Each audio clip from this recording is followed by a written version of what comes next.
di sant yàlla sunu borom bi ñu mayaat tey ñu fekke ko tal waaye yaakaar naa ne jom mi moom du mës a jeex si àdduna yéemu du mës a jeex si àdduna waaye yaakaar naa ne bëgg-bëgg doomu aadama war naa jaral doomu aadama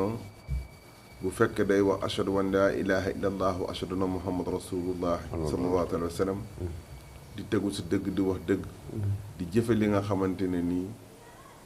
li yàlla bëgg mooy dalal réew seddal réew doxal si la nga xamante ne di charte réew bi teg nga tegoo si mu mel ni que tey jii am na 133 députés yu votel Ousmane Sonko pour mu nekk président de l'Assemblée nationale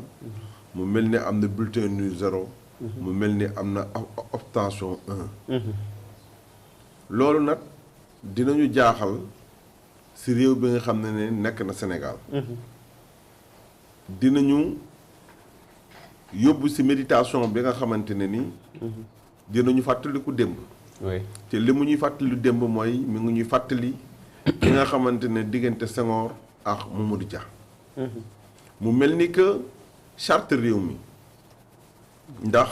la constitution moo indi président de la République la constitution moo indi président de l'Assemblée nationale la constitution moo indi les lois et règlements et les institutions que nul citoyen a le devoir de le bafouer mu mel ni que réew mi Sénégal expérience bu ñu yàlla may ñu gis la réglementation mu am sa ña nga xamante ne nii ñoom loi bi dañ koy seetu ci seen bopp ba ci seen bopp même bu ñuy bafouer les yeneen articles mu mel ni artub naafiq la ñuy àtte ndax gis nañu la nga xamante ne ni mooy lii dëgg article yi dëgg ñu bàyyi loolu indi si la nga xam ne si moo leen neex di imposer nit ñi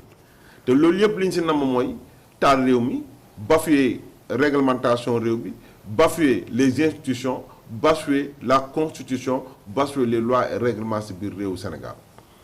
ñëpp xam nañu ne que xale yi soog a raam sax ndax nit ñi wax nañ ko bu mu leer seen bët que boo nekkee ministre ñu neme la ñu voté la élire la député constitution bi dane am nga droit 8 jours décider xalaat si entre premier ministre ba nga doon yow Ousmane Sonko député bi ñu la élire nga tànn si benn constitution bi waxul suspension boo nekkee ministre constitution démission la wax donc ça veut dire que ne lii bu amee tey ñoom ñu appliquer la loi day firnde que kon Ousmane Sonko lu mu nekkoon premier ministre dafa nekkoon une premier ministre qui a violé la loi et la constitution donc loolu haute trahison la dafa mel ne kon premier ministre kon lu mu signé yépp ci biir kayitam c'est nul et non avenu parce que la constitution dit que ne da nga war a démissionner pour ce poste kii wee warul nga suspendre te loolu constitution bi est au-dessus de tout le monde muy góor di jigéen di xalif général di ku ne président de la République ci constitution la mën a aajowo mu mel ni que nag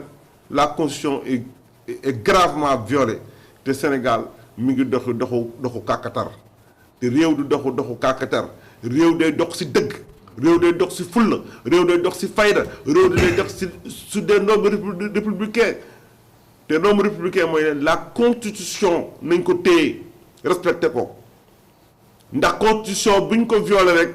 da nga c'est une haute trahison donc aujourd'hui le président Ousmane Sonko soi-disant président de l'Assemblée nationale man Ibrahima Cissé reconnaître ma ko en tant que citoyen de l'Assemblée nationale et j'adviens au président et je demande au président de la République en tant que citoyen de saisir le Conseil constitutionnel pour mu trancher cette affaire grave de délit et de violation flagrante des lois et règlements et de la Constitution pour une destitution totale loolu nag citoyen bu nekk mën na ko demander te man bu dëgg yàlla Sénégal laa faral man la Constitution laa faral man même su ma bokkee PDS Abdoulaye Wade dama jàngal ne ma respecter la Constitution respecter les lois et règlements respecter ton prochain culturellement un bon vivre social ñun ñoo ko war a liggéeyal suñu bopp mais ngay def li nga xamante ne day firndeel réew del taal réew loolu képp ku ko jéem a yëkkati ci biir dëkk bi dañ ko war a arrêter mettre ko en prison ak qui que ce soit parce que l'instabilité du pays du li nga xamante ne dañ ko war a mën a foowee l'instabilité du pays et les lois et règlements du li nga xamante ne dañ ko war a mën a bafouer donc à tout un chacun la raison est de revenir à l'application de la loi et rien que la loi pour respecter la constitution. monsieur Cissé dégg nañ ne fi mu nekk na Ousmane Sonko nekk na président assemblée nationale waaye tamit comme ni nga ko waxee def na loo xamante ne nii rek ñu bari dañoo jàpp ne loolu dafa wàcc yoon mooy suspension la def ndax Ismaïla Wane jóge na fa léegi nekkatul député Ousmane Sonko jël place am ñëw ñu defal ko plénière voté nañ ba pare teg nañ ko ci siège bi wuutu na El Malick Ndiaye nekk président assemblée nationale lii de xanaa mu ngi doog a am Sénégal. mais lii mi ngi soog a am Sénégal et la réglementation mooy que moom. En tant que l'ancien président sortant, sur les règlements intérieurs de l'Assemblée nationale et sur la loi, boo xësee démissionner en tant que président Assemblée nationale, tu deviens un député simple. Facto, mooy amatoo droit convoquer conférence des présidents. C'est le vice-président moo war a jël loolu la loi moom la ko loi bi jox. moom moo war a oote ci beneen bés pour constater dégg nga li mu wax la démission du président. En même temps loolu jour boobu tamit ordre du jour boobu loolu rek la. mu woote waat nag réunion pour la conférence des présidents pour ñu mën a statuer son remplacement voilà mais yow nga démissionné. di ne da ngay intégré joxe jour joxe lële c'est nul et non avenu. nañu waxante dëgg. Sénégal bi kenn waru ko foowee mais Ousmane Sonko c'est kii ba ak waa Pastef ils sont kii ba lu leen neex lu yoon waxul ñun ñoo ko bëgg a respecté dama ne man su may ànd ak nit et aujourd'hui je regrette amèrement foncièrement intellectuellement moralement d'avoir voté 3 fois pour ce Pastef-là, en tant que PDS que je suis, et d'avoir fait voter pour ce Pastef-là, et d'avoir dépensé mon argent pour faire voter pour ce Pastef-là. Parce que le ridicule ne tue pas dans ce pays. Une violation flagrante des lois et règlements, une violation flagrante de la Constitution. Il se permet même à mobiliser pour une violation flagrante de la Constitution. Donc l'opposition doit aussi se saisir et se ressaisir. Parce que lii yëpp tey ñoom ñoo ñu ko teg opposition teg ko wàllu ñoo ñu ko teg. dont le PDS fait partie. Parce que bu ñu gisee une violation des lois et règlements ñoom waroon nañu mën a signer dégg nga pour lii yëpp président daal ba ñu am kon lii du am tey. Soit on est député du peuple ou bien on est député d'un parti. Donc lii nga xamante ne ni mën nañ ko joxoñ waa Pastef tey ñu bañ a nekk un député du peuple nekk un député de Ousmane Sonko et des partis parce que ñoo ko wax Takku Wallu et l'opposition et aussi les non-alignés doivent être en même ligne et cette même ligne mooy leen le respect des lois et règlements et le respect de la constitution des valeurs républicaines quotidiennes parce que c'est le représentant du peuple. Donc waruñu xool li seen parti wax pour ñu mettre ko en application waruñu xool li nga xamante ne moom la nit wax pour ñu mettre en application waruñu xool li président wax pour ñu mettre en application li ñu war a mettre en application c'est le respect des lois et règlements et les lois et règlements c'est le règlement intérieur c'est les lois et règlements de la constitution qui nous amènent ñun ñëpp à une application directe donc nag nañu respecter réew mi Sénégal duñu nangu ñuy foowee ci réew mi parce que dañu xeex ba toll fii ñu toroxal ñu bu ñu toll fii ñu jaayante bu ñu toll fii lépp lu ñu naqari réew mi moo ñu ko teg parce que position républicaine lañ jël donc duñu nangu ñun ñuy foowee réew mi donc nag les hommes de valeur les intellectuels les partis les chefs religieux les ONG nañu jóg taxaw pour régler lii parce que Sénégal kenn du ko taal ñàkk jom mënul may ka catholique yi nekk di fet seen fet ngay def c'est bassesse républicain pour violer une violation flagrante de la Constitution ñàkk jom warul mën a may nit ñi ñu toog dégg nga à la veille de la Tabaski les citoyens meurtris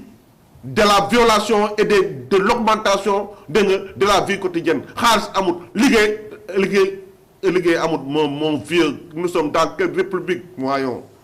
soyons dans la sérénité humaine soyons dans la sérénité républicaine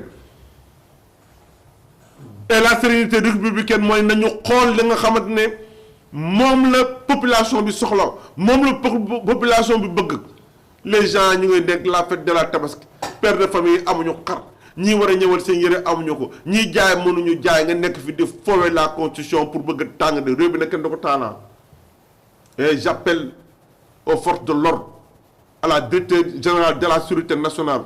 au directeur général de la sécurité nationale tant mieux pour moi j'appelle au chef état-major de l'armée de la gendarmerie de sécuriser ce pays-là parce que nous devons continuer dans la légalité des règles de loi de la Constitution. Je vous remercie. merci beaucoup monsieur Ibrahima Cissé kon nag Makhari Gassama yaa ngi ko dégg noonu rek kàddu yi nga xam ne am na fële ca assemblée nationale télé bi toppal leen ko en direct Ousmane Sonko nag daat nañ koy nommé nag fi mu nekk nii ca plénière ba mu doon président assemblée nationale kàddu yu mu yëkkati yëpp ñëpp dégg nañ ko waaye nee na nag du gàllankoor li nga xam ne mooy chaos institutionnel di ko def ci réew mi loolu xamal na ne du ko def. waxu Ousmane Sonko la du dóor sama doom. ok da nga ko gëm yow.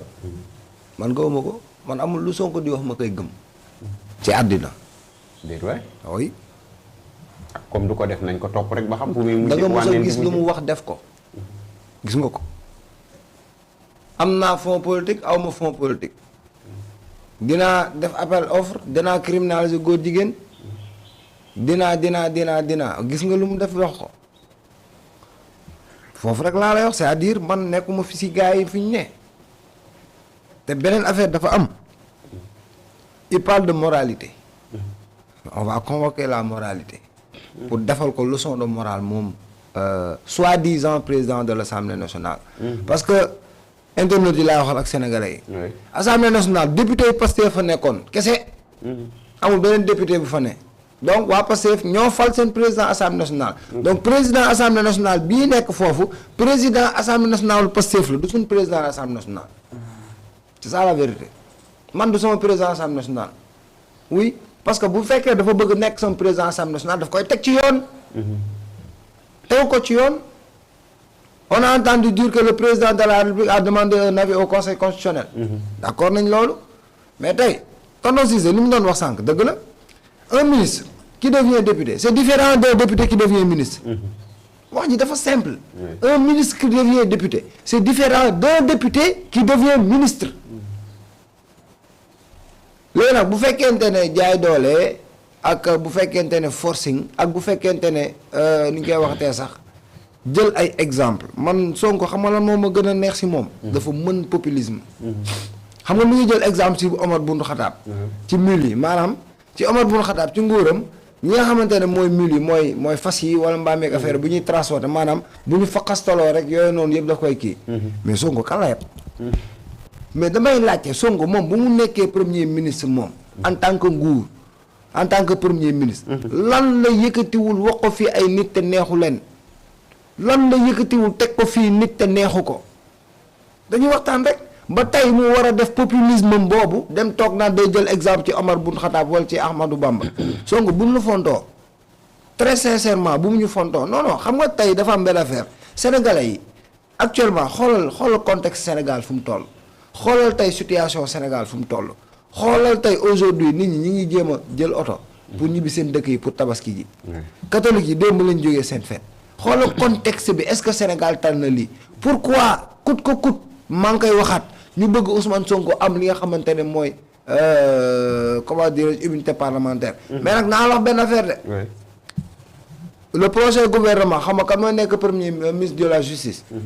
mais bu dugalee ni Barthélémy Dias ñàkkee ni koy waxtee sax mandat noonu ngay ñàkkee sa mandat parce que tu as eu une condamnation définitive te loolu mooy li dëgg dégg nga moo tax Diomaye gouvernement bi bu mu ci nelaw te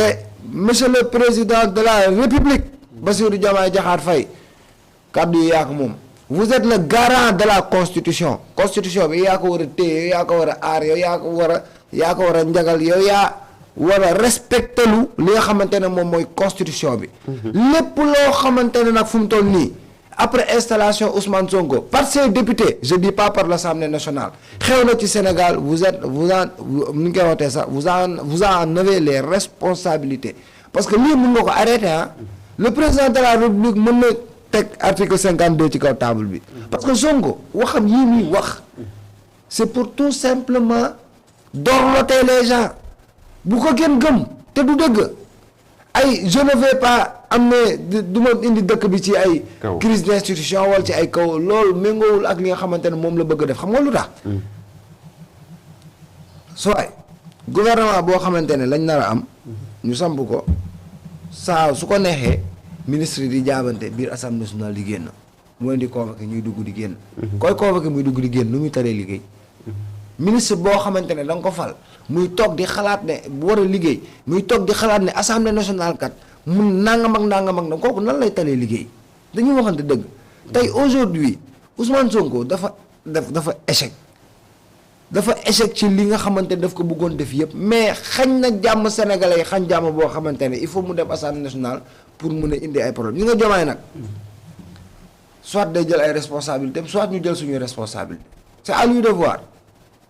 c'est à lui de voir soit day jël ay responsabilités soit ñun ñu jël suñuy responsabilité est-ce que Ousmane Sonko tam kiiwul réussirul ndax li mu bëggoon tey defal nañ ko El Malick démissionné na bàyyi ko siège bi def nañ plénière teg nañ Ousmane Sonko mu remplacer ko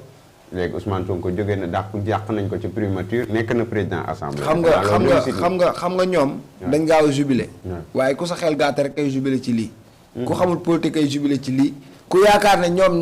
gagné nañ mooy jubilé ci lii. ndax bu ñu jubilee léegi ngoon yat bi dara leen c'est ça la vérité soit on ne peut pas se battre avec le président de la République loolu muy benn parce que instrument ak levier yi mu am amoo ko loolu benn la deuxièmement nan nga def ba installé wu xam nga àdduna dafa am loo xamante ne moom la ñuy woowee la bonne gouvernance la démocratie nangam ak nangam député ya ko voté du député Sénégal député Pastef ñoo ko voté loolu muy benn deuxièmement on parle de suspension et de démission si constitution bi amul fu ñu bind suspension là xam comme naa nga baax li ma la léegi nag beneen affaire dafa am sànq maa ngi la ko à l'entame de mes propos dafa am loo xamante dafa am différence ci entre un ministre qui a été nommé député et un député qui a été nommé ministre c'est le cas de Amadou Ba boo ko neexee de l'Assemblée nationale sans problème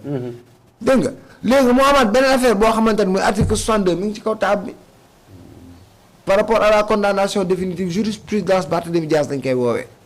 léegi nag yooyu noonu yëpp bu ñu ko jëlee teg ko ci kaw table bi ñu jël lépp teg ko ci loxoy Diomaye parce que moom mooy le président de la République c'est lui qui doit veiller à la sécurité de ce pays et c'est lui qui doit veiller au respect de la constitution et des lois de ce pays encore une fois le président de la République Bassirou Diomaye Diakhar Faye c'est lui le garant de la constitution c'est lui qui doit faire respecter la loi ici dans ce pays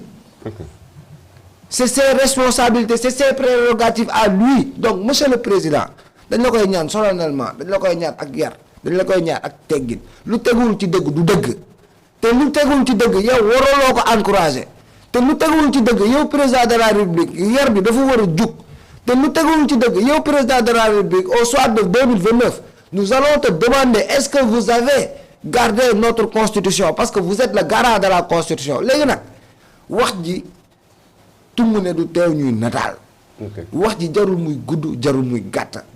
président de la République yow yaa yor sa cëgal guy dégg naa gis naa ci yenn presse yi ñu ne da nga demander un avis au conseil constitutionnel fan yii passé xaw ma ñaari fan xaw ma ñetti fan gisoon naa ne da nga gisante ki nga xamante ne mooy le président du conseil constitutionnel monsieur le président de la République Bassirou Diomaye Diakhar Faye ji nga Sonko bu jógee ci lii mu ne fa nga toog la jëm te doo ci mën dara kon bu yeboo nga arrêté lii bu yeboo madame les premières dames waa ñaga ñaaw Papa Bassirou Diomaye Diakhar Faye waa ñaga ñaaw ñi bëgg Diomaye yëpp nañ jug taxaw parce que nañ xam ne Ousmane Sonko mii ci kaw Diomaye la jëm te bu jëmee ci kaw Diomaye yéen i mbokkam du mu leen fi bàyyi c'est un appel de cœur li may def nii nañ jug Sénégal moo soxla parce que Sénégal bu fekkente ne benn nit moo fi ne mais xoolal li xew xoolal ñu dàq premier ministre président assemblée nationale démissionné. député yu wër ne ñoom dañ ko def président assemblée nationale.